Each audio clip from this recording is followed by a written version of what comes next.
my main what of the evening, my number one what of the evening, was that manager faction segment battle royale thing where Team Taz comes out, and then Taz, I love Taz, but he almost always seems to say or look like an idiot. Say something to look like it or look like an idiot. No. I feel like he comes out, this time it was just looking like an idiot. He looked like a dummy with his fucking shorts and his shirt, and then Jake came out, and then it's just so poorly done. Everyone's talking over each other. No one has any idea when anyone else is coming out, and then Ricky Starks just decides, like, what, enough's enough, and he hits him.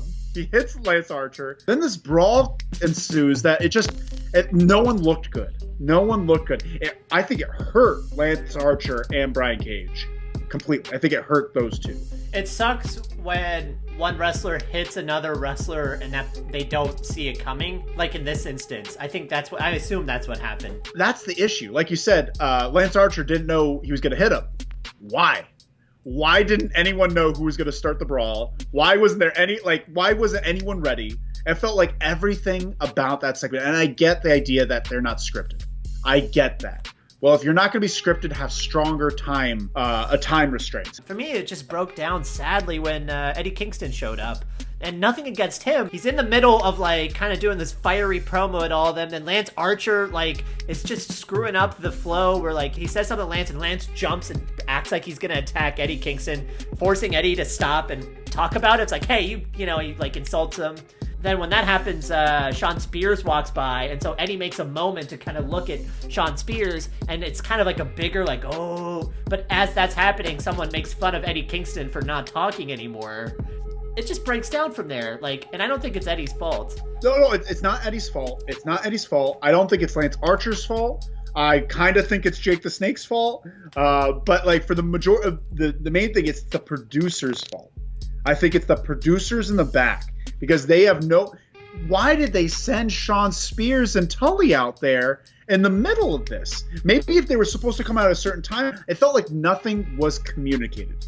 Nothing was communicated in any way. And it just made everyone look bad. Everyone looked like an idiot, right? Yeah. Did anyone look good? Did anyone look good after? Eddie Kingston was so close to looking so good. Close. It wasn't for everybody. What I would have loved is have all the four managers come out at specific times, where first Taz comes out to say, "Oh, you fucking piece of shit, Jake, fuck you," and then Jake comes out and he's just like, doing all the things he's talking about because he's all tired and sleep. And then Eddie Kingston comes out, rips them both to shreds. Rips them both, looks like $1 million, where he gets to stand up to these two legends. Then Tully Blanchard comes out, and he's just all like, fucking, like, show me the money type deal. I don't know what he does. I don't know what I wanted to be Eddie Kingston in that. Or to be Eddie Kingston. What would he say? I grew up on the streets. What do you do? What do you got? You got your snakes. You got your orange towels. I had nothing. I had nothing growing up. Yeah. You talk big. You talk big. But you later live on the streets. He's an orphan in Brooklyn in the 1920s. Yeah, he's like Anne. Or Annie, right? He's like Annie, except he's a man. I guess. I don't know what the difference is. The promo battle was my number 3.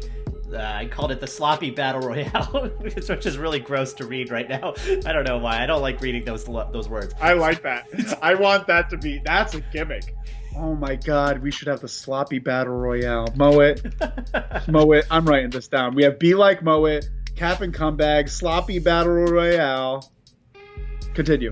It was all over the place. The most annoying thing to me was I couldn't tell who was who, because everyone was wearing like t-shirt or jeans or something that looked similar to jeans, or they all had the bronze skin tone of like the fake tan. So like I could make out Brian Cage because he actually had like the red spandex underwear thing, but they all just looked the same, so it meant nothing to me. It was hard to like kind of understand. Did you feel that? Did you have that? Yeah, and it totally, another thing, because it was so much mayhem and everything looked the same on the screen, even the announcer. So this segment started with an interview between all these factions, broke out into a battle royale. Then it goes through commercial break. We watch it all through commercial break. It comes back. It's still going on, this mess. And even the announcers seem bored by it, where they're like, well, we've got something going on in the back. Let's check it out there. Like a big mess of wrestlers beating each other up in the ring. That's an end of the show thing. Yeah. That's what should have ended the night, not the lawyer. Actually, MJF screaming frantically into the camera is a perfect way to end the show. Yeah. But like on any other given night, the big battle royale stops the show, because how are you supposed to maintain order after that? Like once mayhem's been unleashed, you can't put the genie back in the bottle. And I felt like they just wasted that type of segment.